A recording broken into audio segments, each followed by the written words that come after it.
Hello everyone, and welcome to our webinar, Destigmatizing the Whistleblower, Supporting Those Who Speak Out. My name is Choon, and I'm the content marketer here at Culture Shift. Today, we will be discussing the greater risk organizations run by persecuting whistleblowers or anyone who speaks up about anything in the workplace, rather than supporting them actually dealing with the issue that was raised. We will look at how the proposed new whistleblowing bill will affect how organisations will deal with concerns and will be liable for preventing them, as well as how they can better protect employees. So just a bit of housekeeping first of all. Obviously, as I said, you can introduce yourselves in the chat, ask any questions that you've got for our speakers throughout, and we'll come back to those towards the end if there's time, which hopefully there will be. I will also say that some of the stories we'll hear today might be quite upsetting for some people, and I hope so just to let you know that as well, in case you do feel a bit upset or anything by them. But our speaker, who will be sharing his journey, has agreed to do so and is comfortable doing so as well. So for those of you who are new to Culture Shift and on our online events, we are a tech for good organisation who believe in a future world of work and study that is safe, happy and supportive for everyone everywhere. Our software and services empower organisations to tackle harassment and bullying of all kinds, allowing leaders to activate positive change in their organisations and maintain the culture that they want. We currently work with over 100 organisations to better protect their people and give more than 2 million people the opportunity to speak up when they've experienced or witnessed poor behaviour. We help organisations transform the way they listen to their people, foster the sense of belonging we all seek and desire, and actively identify, track and address and proactively prevent incidents of harassment, discrimination and bullying. Now, please join me in welcoming Alastair Swindlehurst, founder of EZHR, who has more than 15 years experience working in HR across a number of different sectors and in many different organisations. And we're also joined by Peter Duffy, a former urological surgeon for the NHS, who blew the whistle on his employer back in 2015 and has since written 2 books about his ordeal. Thank you for joining me today, both of you. Good morning. Good morning.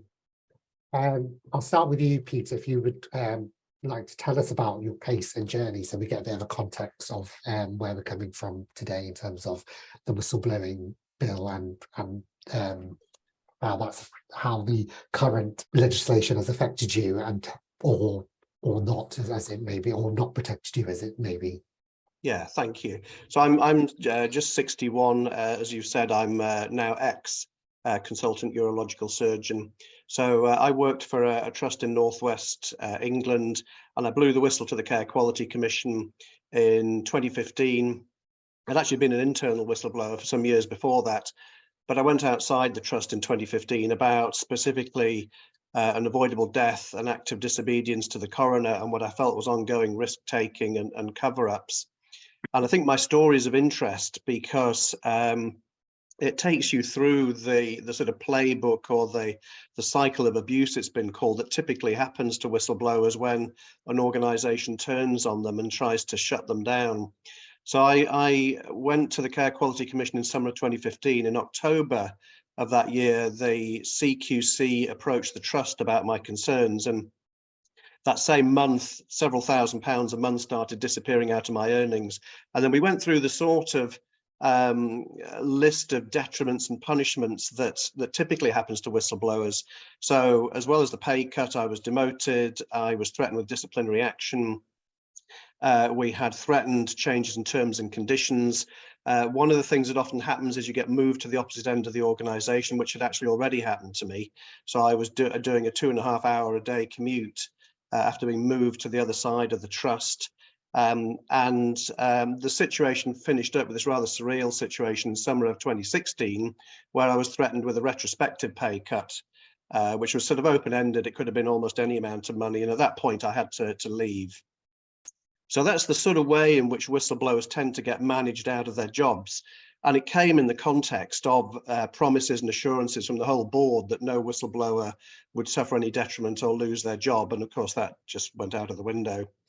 Now, one of the other aspects of whistleblowing is the failures of the law to protect whistleblowers. And that's another area where my experience, I think, is relevant, because we then went to an employment tribunal, and they really not, in my opinion, appropriate places to hear whistleblowing cases, because first of all, they are very much to do with employment law. So they're not interested in safeguarding or public safety and risk taking. And they're very, very adversarial. So you're up against a huge organization with unlimited funds. The NHS, as with all big organizations, has a complete monopoly over what evidence it declares. They, of course, can influence witnesses. So all my trust witnesses dropped out after there was mention of the department being closed if the case went badly. And they also have this card to play, which is the threat of costs. So just before my case was heard, I was threatened with £108,000 of costs if I didn't drop the case and agree to a gag, having been told that, in fact, my case was vexatious and groundless. Well, we actually went on and we did win the case.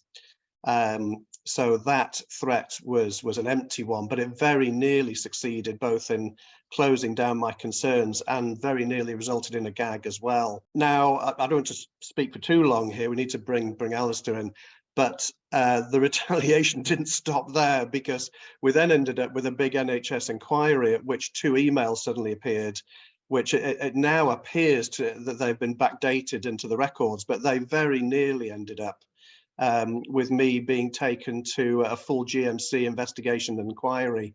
Could very easily have ended up with a police or a Crown Prosecution Service investigation. And it's only just literally in the last few weeks that the case has been dropped on the basis that these emails are inadmissible as evidence. And as a result of that, I have felt in the end compelled to take voluntary erasure from the profession, because I'm just terrified that another act of backdating and let's call it evidential irregularity might take place. So that's pretty much my story. I think you're on mute, mate.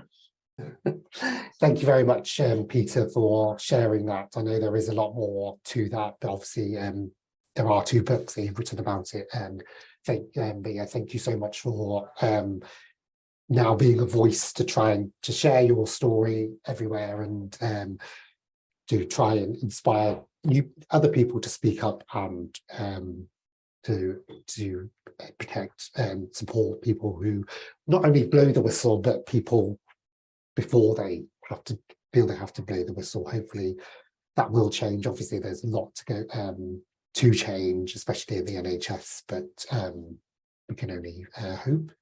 Yeah, so Alastair, coming to you about the new bill, because being somebody who works in HR and with a lot of different organisations, you're probably more aware of the bill than most people and what that change could be. So how do you think that new bill will change how employers approach whistleblowing and deal with it? So obviously, if you weren't here for our first episode of this webinar series last week, Georgina Holford Hall from Whistleblowers UK did talk about that new bill in more depth, and one of my colleagues will share the link to a condensed version of that in the chat as well.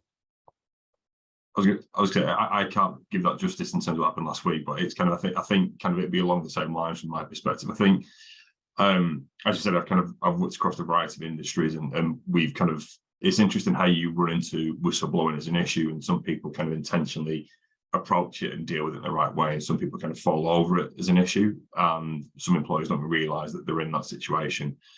I think the thing that jumped out for me when you first looked at the communication coming in from the government in respect to the consultation was around the fact that the CQC and HSE, it feels like, because they received increased amounts of cases of whistleblowing during the pandemic, there was almost this sense of kind of, we feel a bit overwhelmed by what's going on at this moment in time, and we weren't supposed to allow people to have this many instances of whistleblowing, and you're not supposed to use it this way.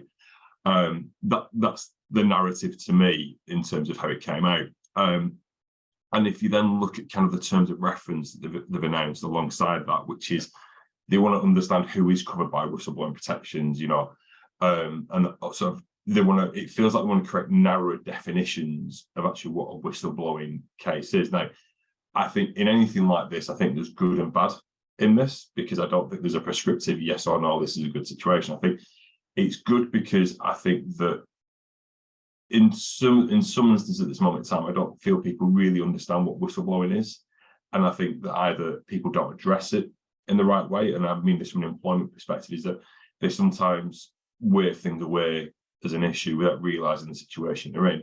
And I actually do think they do address things in the right way. However, it does give wriggle room to certain employers, which means that they can go, well, it's not this, and because it's not overly prescriptive, I think if there's a better definition, that will allow things to be dealt with more effectively. My only concern with that is that it's making sure that people still have the opportunity to raise the right issues in the right way. And what I would hate to see is that it takes this away from individuals. Now, the interesting part of this was a huge part about education from the business and about educating employers and employees in terms of what's going on. The good thing is that they have said they're going to go to consultation with those that actually manage whistleblowing claims, those who raise who make whistleblowing claims on behalf of people, those that have been through the process, and also employers. I think that kind of moving forward, I think we will see a narrow definition.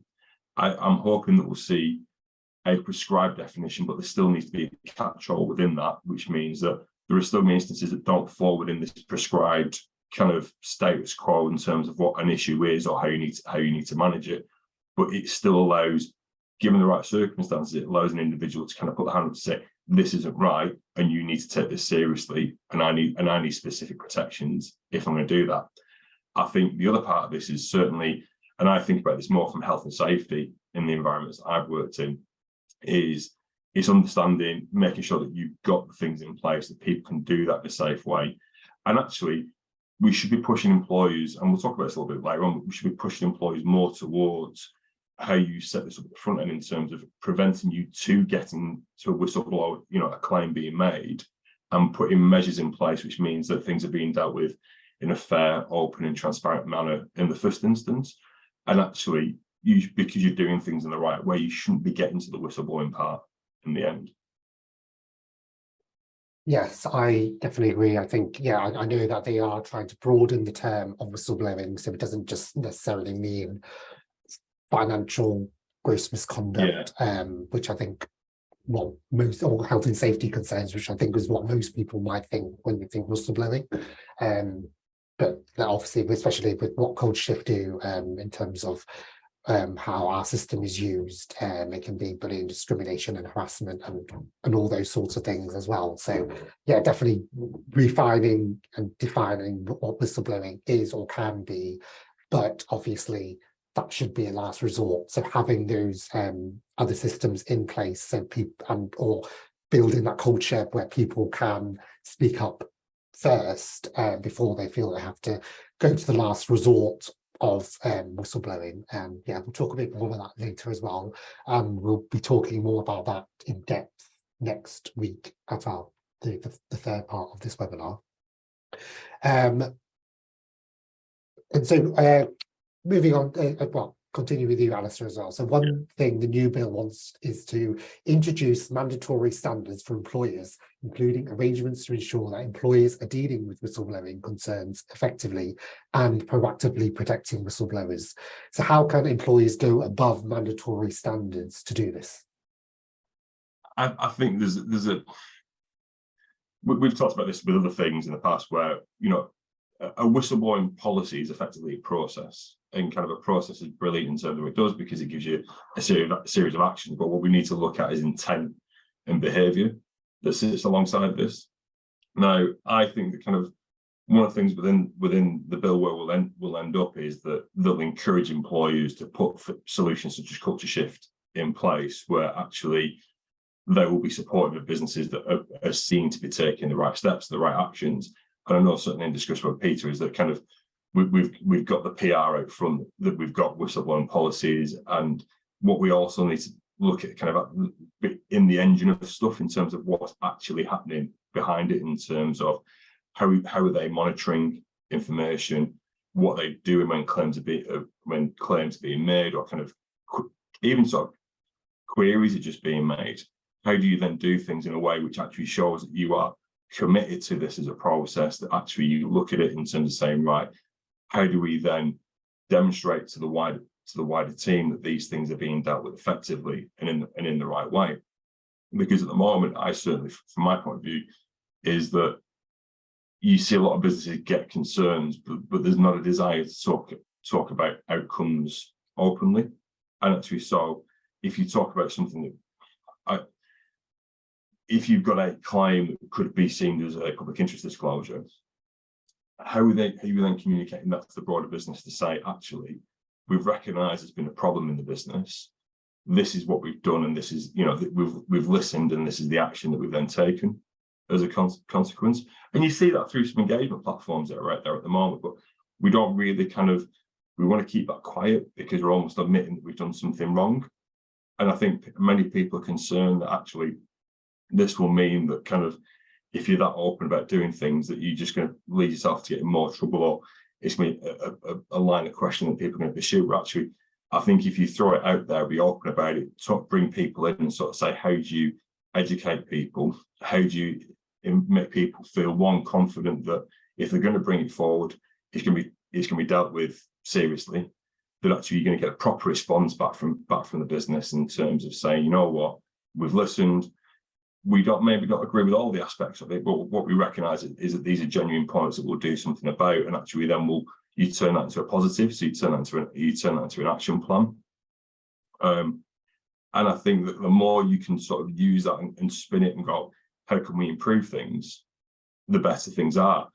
I talked, before we did the session, I talked about a couple of businesses where it was in aviation and distribution, where we almost had a cooling off period for any issues that happened in the business, where we sort of said you could, if there was any incidents that happened and you report the incident within 72 hours, you had complete impunity in terms of any follow-on action from these things, regardless of whether you did something right or wrong in this situation, because you'd rather know and not take any action than not know and then us kind of find out later and there's all these issues that are going on. And this businesses that almost feel that they've got to kind of take a stick to certain issues, whereas actually if you sort of say, well, people make mistakes, sometimes it's genuine, sometimes it's through a daft decision, sometimes it's a genuine accident, and sometimes it's because of what you do as a business. There's all manner of things. And actually, if you give people a safe space to actually stick their hand up and go, it might be something serious, it might not be, but this has happened. How do we then manage and deal with this? And you collate it and you aggregate it, and then you look for commonality within what you do. That drives businesses forward. But I find that kind of businesses don't do that. It's kind of, there's a desire sometimes to stick your head in the sand. I think one of the things that is pretty obvious, and it's obvious in the sort of Peter story, is that if someone feels compelled enough to actually raise a whistleblowing claim, is it dealing with a principal person, in my mind, at that point. You need to, rather than trying to kind of straight back or kind of push an issue away, you've got to engage with the problem. Because if someone feels compelled to raise a whistleblowing claim and to put themselves out front and visible to the business to say, something is wrong, I'm telling you something is wrong and I need you to listen, generally that person is not they're not going to go away, because it is more than just a kind of, I'm not trying to be awkward. Deep down, I know this is wrong, and I need you to listen, and I need you to behave in the right way with me. And I think that if you've got to that point, the behaviour of the business shouldn't be to try and shut that person down, but it's how you bring that person into the business and say, right, let's have a proper conversation, let's have an open discussion. And it's to get away from that fear of admitting something's wrong within it, and actually you try and turn it and say, right, how do we make this a positive, and how do we then make this work for the benefit of everyone else in the business? Sorry, I kind of went on a diatribe with that one. No, yeah, that's great, thank you. And I think the probably the main takeaway is that organisations should be using our system, because what you say in terms of the organisations that put their head in the sand and almost don't want it to be out in the public sphere, and obviously that's you know, it's obviously not good for reputation, but I think that transparency to show that yes, there are problems that we are admitting to and we know are happening, but we are trying to do something about it, that you know, that's how they should be, hopefully addressing them, whether it is the small kind of instance that, for example, that our system usually helps with, or if it is a whistleblowing thing. Because a lot of our partners do release annual data on reports that they get and the numbers that they get, and then some of the actions that they've done to try and mitigate or reduce and prevent those from happening again. So that's always good, and we always encourage our partners to do that as well, because people can see that, and yes, they might see, yeah, there might be a problem there, but they're at least trying to do something about it. They've got something in place that where people are more confident and comfortable going to there and using that to speak up, and something is being done about it. So yeah, back to you, Peter. So obviously you said earlier that some of your colleagues did suddenly that did also know what was going on, suddenly didn't also speak up as well, through other reasons of what those are. So what would you do or say differently, maybe, to encourage colleagues, not just those colleagues that didn't speak up, but if it was to happen again in the future, how would you encourage them to speak up, or to people out there if they saw anything happen? Well, I think obviously I'm a good deal older and wiser now than I was 6 or 7 years or so ago. At the time, I very much believed that all the various promises and processes that were in place would work like a well-oiled machine and everything would be fine. And obviously I now know very differently. So I think I would start off by pointing out just the sheer amount of damage that can be done to big organisations if they don't take whistleblowing concerns properly. Because the situation that we were in 2015, 2016 could have been reasonably easily dealt with internally. There wouldn't have been any bad publicity. And most importantly, the NHS England investigation that did finally result in 2020 from my concerns picked up well in excess of 500 cases of harm, including avoidable deaths. And that could, to a very large extent, have been avoided if the issues had been dealt with properly at the time. So I think trying to just cover these things up and close down and expel the whistleblower doesn't make the problem go away a lot of the time. It just allows it to fester and get worse. And it paradoxically, I think, almost encourages the people who are doing the risk taking, that the organization will back them up rather than the whistleblower. And so it actually makes the situation worse. So I think I would point that out to people and say the longer it's allowed to fester, the worse it's likely to get when it finally does break into the sort of public domain. And I think the other thing I would do differently if I could go back was that I would insist that those people who were sort of speaking up privately and, you know, behind closed doors and so on, and who were discussing the issues and saying that what was going on was inappropriate, I think people should come forward as a group. And the mistake that I made was allowing myself essentially to become the mouthpiece of probably a dozen or more people in the department who had reservations just like myself. So I think allowing yourself, and you know, I was probably the longest serving consultant at the time. I think people felt that if anybody was fairly flame-proof, I was, and we were all proved totally wrong on that. I think the sense that one person can go it alone on behalf of the group is wrong. I think whistleblowing as a group, you're infinitely more powerful. So you really need to take your colleagues with you rather than allow yourself to be put in the position of being the mouthpiece. Yes, thank you. Yeah, I definitely agree. Yeah, safety in numbers, I think, but I know it is very difficult for people to speak up sometimes, especially if it is something like you want to go straight to whistleblowing, but if you don't have any other reporting systems in place, like you, for example, you have to go to HR or to someone face to face, it can be very daunting.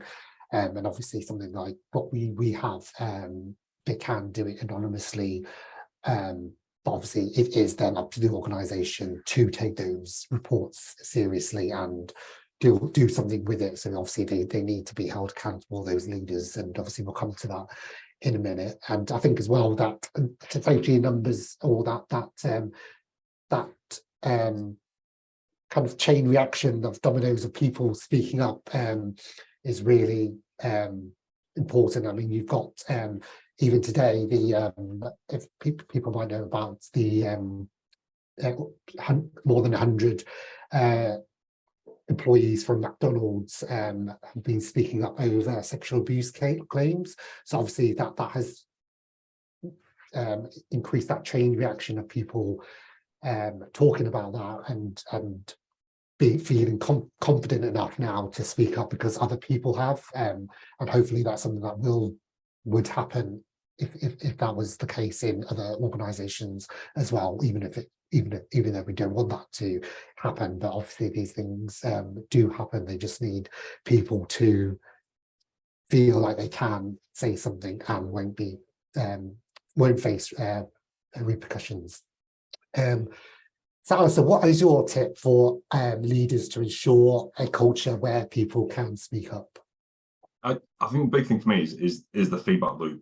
I think a lot of businesses miss the trick with this. I think in the first instance it's training managers and the HR team in terms of what whistleblowing is and isn't, and then in terms of then how to handle this. I think some of the business I've worked in and we've been subject to have fairly heavy regulation, is that it's been one of the last, we've not even talked about whistleblowing within sort of the world that we operate in. So I think businesses can do more to train, help managers understand, so when they do come across it, they receive it in the right way and they don't see it as a challenge, and sort of they see it as something, right, how do we deal with that properly? And then you bring the people into the business, you deal with it the right way, you consider the points of view, and then you look at then how you can make a positive change on the back of it, rather than seeing it as a kind of treat it as a grievance and saying, well, this is an attack on the business and what we do. And I think it's a sort of mindset shift in what you do, and you can have far more positive outcomes than what you have at this moment in time. Yeah, definitely some a good tip there for people. You know, that there's definitely, it's all well and good having any sort of systems in place and saying that we've got this and all that, but if the leaders aren't being held accountable and actually wanting to change, that is not going to go anywhere. So definitely. And then finally for you, Peter, what in your view are the most important factors for a successful reporting system, especially within the health service? Because as we know, there are many problems that we hear about in the NHS and things like that, and especially more in the public sector, especially in general. Obviously, there are freedom to speak up guardians, but what else can you think of? Yeah, we can maybe come back to the freedom to speak up guardians in a moment, but just to sort of continue really from what Alastair was saying, I think a lot of big organisations, not just the NHS, haven't really quite got to grips with how useful whistleblowers can actually be. So any big organisation is inevitably going to have problems. You're inevitably going to have staff who are not working according to the correct protocols and so on. And no organisation is perfect, and particularly in something as complex as healthcare, you will never have the perfect organisation. And in that sort of context, your whistleblowers are essentially a bit like the canary in the coal mine. They are the people who will flag things up for you long before things start showing up in statistics and so on. So there really does need to be an acceptance of the fact that whistleblowing is an essential part of a healthy, well-functioning organisation. And I think the other thing that big organizations need for successful reporting and picking up problems early is an understanding of the psychology, not just of whistleblowing, but of what tends to happen after whistleblowing. Because obviously, in an ideal world, you would go to the individual or individuals that you had concerns about, and you would talk to them about their problems and see if you could help them personally. All too often that develops into an adversarial situation.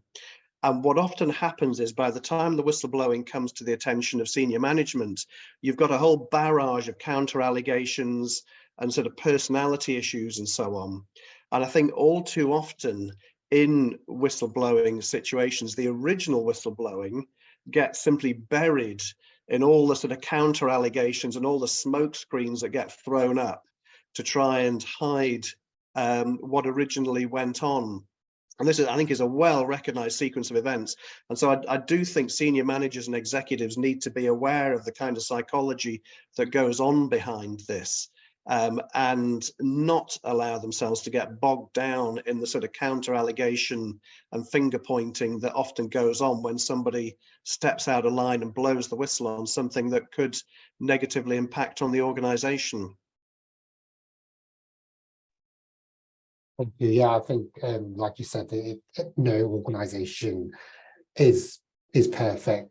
There will be problems in pretty much all organisations, and I think there's, but as long as you've got things in place to deal with them, and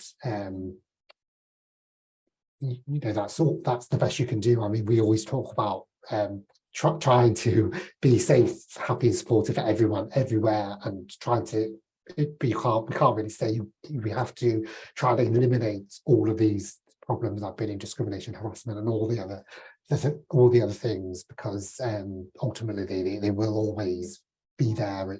We just have to, as long as we are trying to mitigate and reduce those, that's all we can continue to strive to do. So there are those. That is the end of our questions that we have, but there are a few questions in the chat, so I'll just go to a couple of them. Someone's asked more of a question related to your journey, Peter, and they've asked, Sarah Jenkins has asked, did you get any support from the BMA at all? Yes, I did. Yes, I had to push fairly hard for it. And first time around, they declined to get involved, but they did in the end come on board, and they did help me out with legal advice during the employment tribunal. It remains to be seen whether they'll help me out after what's more recently happened. But the BMA have been helpful, and I think it's a good point to draw out here that being a member of some sort of a union or supportive organisation, it is I think very important if you're going to blow the whistle, because you can very, very quickly get bogged down in legal procedures, which can cost a huge amount of money if you're self-supporting. Yeah, well, I mean, yeah, through so much research, we found that people are having to pay out of their own pocket because of all these things, and not being able to afford a solicitor and that kind of thing. Yes, it's awful. So I think, you know, that's definitely something we always talk to people about, how much that will really cost Yes, their people as well. I'm pretty sure that if I'd paid for my own legal costs, I suspect it would have been probably in excess of £60,000-70,000, and certainly my old employer was lining up to hit me with costs of well over £100,000. So those are the sort of sums of money that you can very quickly get into in this sort of situation. Yeah, and even though you did win a claim of, was it more than 100,000, wasn't it? But even then, you know, we found that people, you know, they win this claim, and obviously some of that goes back into pays off those fees that you've paid. It doesn't necessarily mean that makes up for anything that happened, obviously, Yes. which is obviously really sad. Yeah. Sarah also asks, do we need mandatory sanctions for staff who cover up patient safety issues? Do we have a regulator for NHS managers, and should freedom to speak up guardians, which is what you said you would talk about as well, do they need lived experience of whistleblowing? There's about 3 questions in that, aren't there? So the first one was, should there be sanctions for NHS staff who cover things up? And I think the answer is yes, there should be. I think frontline staff are registered, aren't they? So doctors obviously registered with the GMC, and you would hope and expect that the GMC would sanction staff who cover things up. Unfortunately, the reality is that all too often the GMC ends up investigating the whistleblower.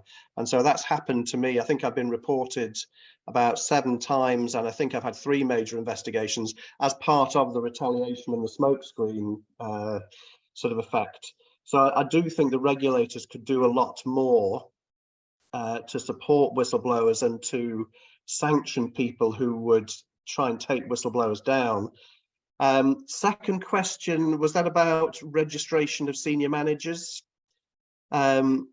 Which I would agree with that. I think there isn't a system whereby senior executives and senior managers in the NHS are held to account by the equivalent of GMC or NMC. So I think, yes, there should be.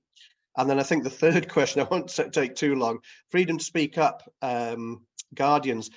My experience of them, very well-meaning, decent, caring people, but not having the sort of power that they really need to look out for whistleblowers and to report wrongdoing. And all too often, of course, they're answering right back to the very people who are driving the issues that are creating the whistleblowing in the first place.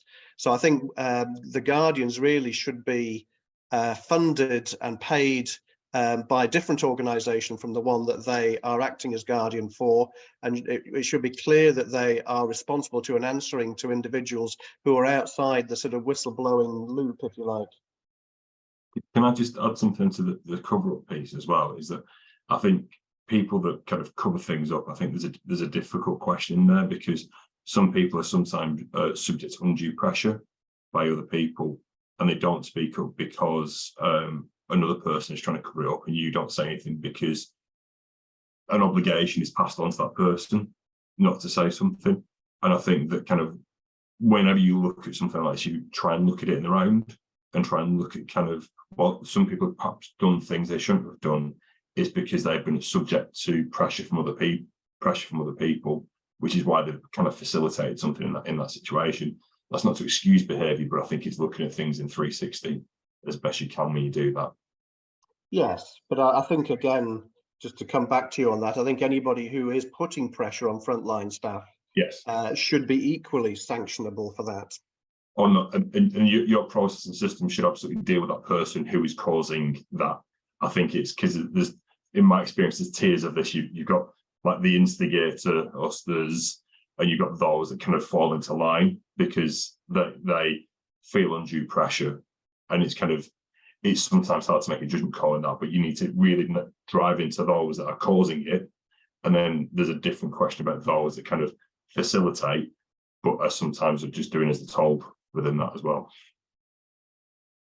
Yeah, totally. Yeah, I think there's that's the problem with why some people are not speaking up, or they're turning a blind eye to these things, and some of that is due to fear of what might happen to them as well. We've also got a question from Kataya.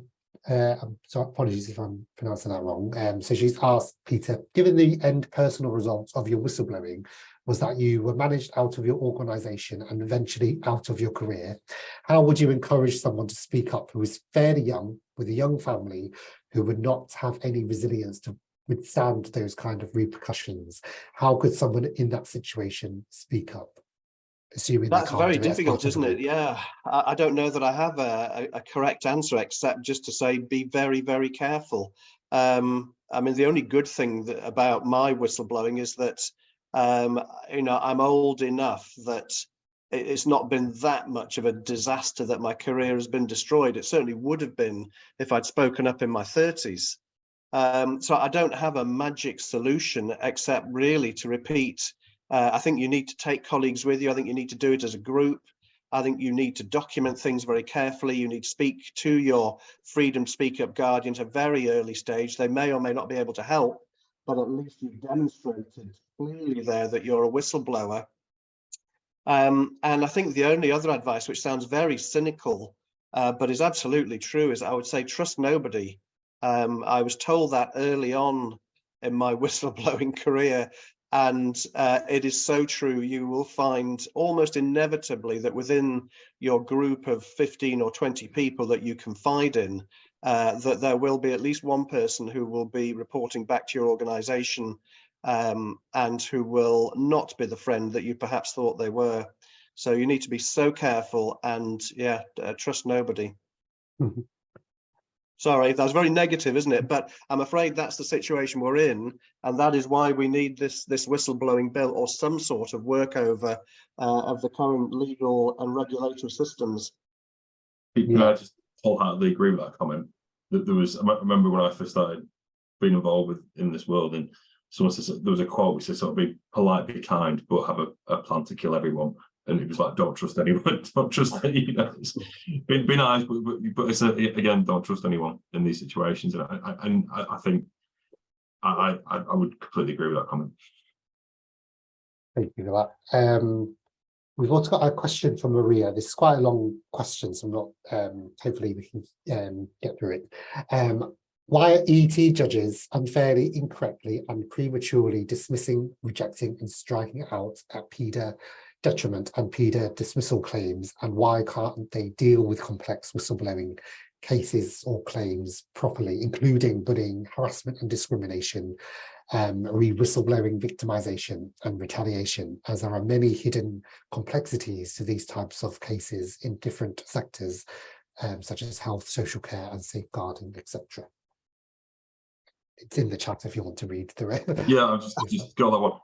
I think the problem, the challenge with employment tribunals is a point sort of Peter made earlier, in terms of they look at it from an employment point of view, and they'll look at this as a process. So the first time that I really encountered quite a complex whistleblowing issue is that the legal advice that we got around at the time was very much kind of, is this person made a protected disclosure? Are they at work? Have they been adversely affected?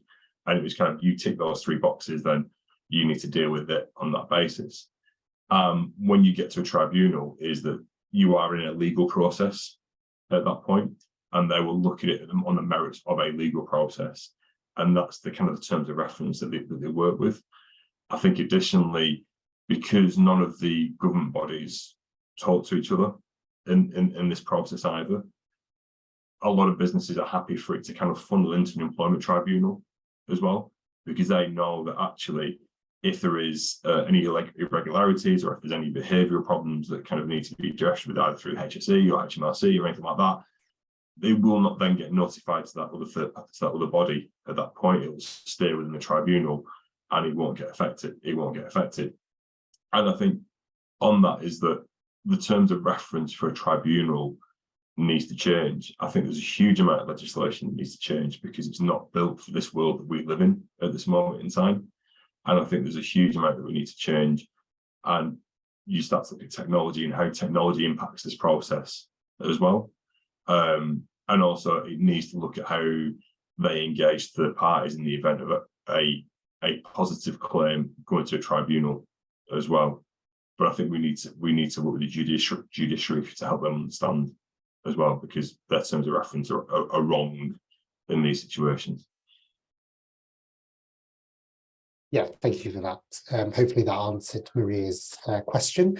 And then there's a final question for Peter from Tara.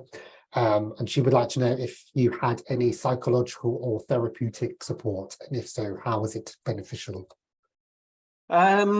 That's a very good question. I mean, the question's actually been popping up faster than I can't sort of type and do that at the same time. So just to say, if anybody does have any really pressing questions that we don't cover here, I can be contacted via Twitter or Facebook. But in terms of answering that question, the answer actually was I had really very, very little. The irony was that my old department, once I was expelled, actually got a huge amount of support. And various external people were brought in, various reports were done, and sort of psychological assessments and so on. But I was out. You know, obviously I was several months unemployed, and then I ended up in the end finding a job on the Isle of Man. So I got no psychological support apart from the fact that I paid myself for 2 or 3 sessions of psychological counselling, which didn't really go anywhere. You know, I was told I was highly stressed, but I had every reason to be highly stressed, and therefore there wasn't much could be done about it. And when these emails burst onto the scene, I was certainly a very major suicide risk for several months, because I was at one point sort of gaslighted into believing that they really were genuine. Again, you know, my ex-employer, I think, did rather the opposite of supporting me there. They could very easily have told me all the evidence to show that these had been backdated, but they chose to withhold that and to maintain this situation when I was a major suicide risk. So I think it's a bit of an irony in situations like this, that often it's the people who are doing the retaliatory finger pointing and so on who often get the psychological support, and it's often the whistleblower who by this point has been sort of thrown out and abandoned, who's often unemployed and so on, who gets no support whatsoever. Yes, thank you very much, Peter, for sharing that as well. I know that that's some of the worst parts of that, the journey that you've been on so far. There is one final question that we'll get through, because there are a couple of other ones that I've just thought of. So are employment tribunals the right place? And that's what Paddy's asking, but he's saying, I suspected not giving the discussion and going public on with concerns. How do we do that in whistleblowing cases instead of employment tribunal? Do you want me to go in first on that, Alastair? I'll make it quick. And the answer is no, basically. I don't think they're the correct forum at all. They're almost like a computer. They're totally emotionless. They're completely committed to employment law.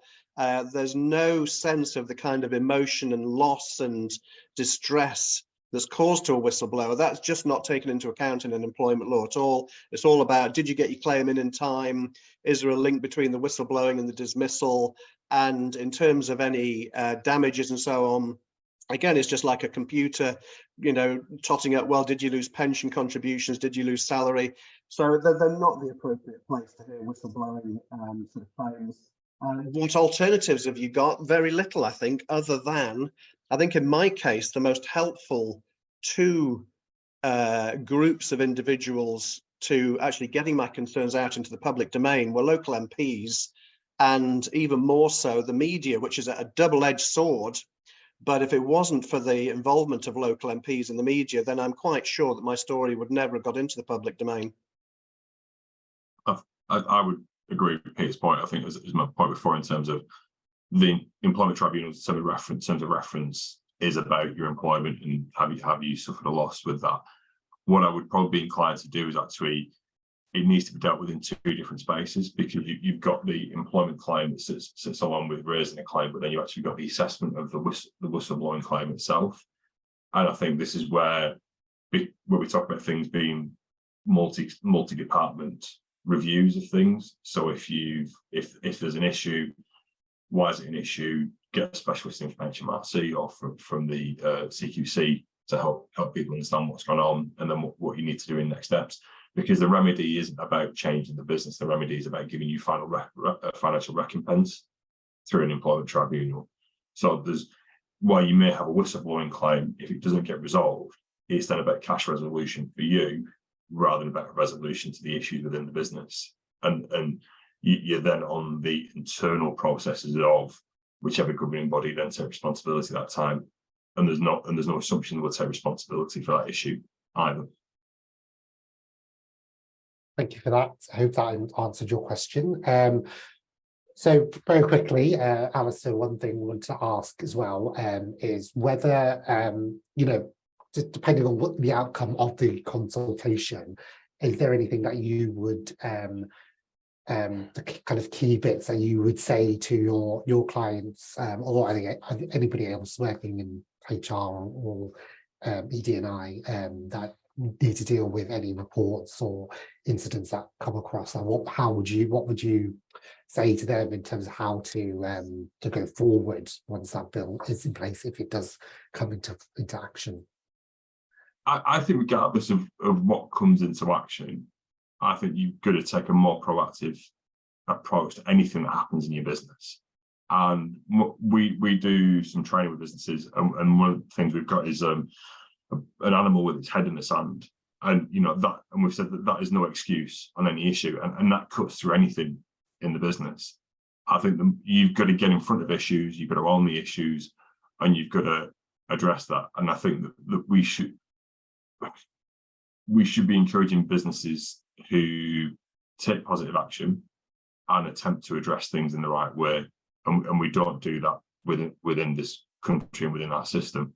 It's about getting things right or wrong, and I think that people aren't encouraged to do that, nor do we celebrate people that do that. And I think that we need to kind of, for businesses, I will always say to them, own it, get in front of it, and just make sure that you are managing that situation and engaging with the people that are raising it, because it's less likely to lead to negative outcomes for all parties on that basis, because it doesn't become an unmanageable beast as a consequence. Yeah, I think that's maybe the issue with, obviously, why we've got this potential bill is because there are no laws in place to make sure that there is preventative action first, and obviously prevention is better than cure. I think the EU whistleblowing directive is probably a lot stronger, and that they are making sure that certain organisations of certain sizes do have something in place, which is obviously what this equivalent, if you like, bill for the UK would do. And then finally for you, Peter, obviously now you have taken yourself off the register because of everything that's been going on. What are your next steps, and what are you going to be doing next in terms of your career, or will you just hopefully continue to speak up about whistleblowing and encouraging other people? Yeah, well, I'll certainly be doing the latter. I feel very, very strongly about this, and I think, like a lot of whistleblowers, you start out, with all the good intentions and so on, and you feel that your treatment has been unique, and that it's just a series of incidents of bad luck and so on. And you very rapidly realize, when you start doing the background research and the due diligence, that this is a repeating pattern that affects hundreds, if not thousands, of people every year across the country. And of course, the vast majority of them never get into the newspapers, they never get to employment tribunals, they often are just closed down. And I suspect that for every big NHS scandal that breaks into the news, there's probably half a dozen or more that don't. And so I feel very strongly that there does need to be a change in the law over whistleblowing. I think that whistleblowing needs to be seen in a much more positive light, and I will be doing what I can in scenarios like this one to try and push the need for change, both in the attitudes of regulators and the law. As regards what else I do with my life, I'm only into my second week now of not being a consultant urological surgeon, so I'm still kind of coming to terms with that fact. So come back to me in a couple of months on that one. I don't know.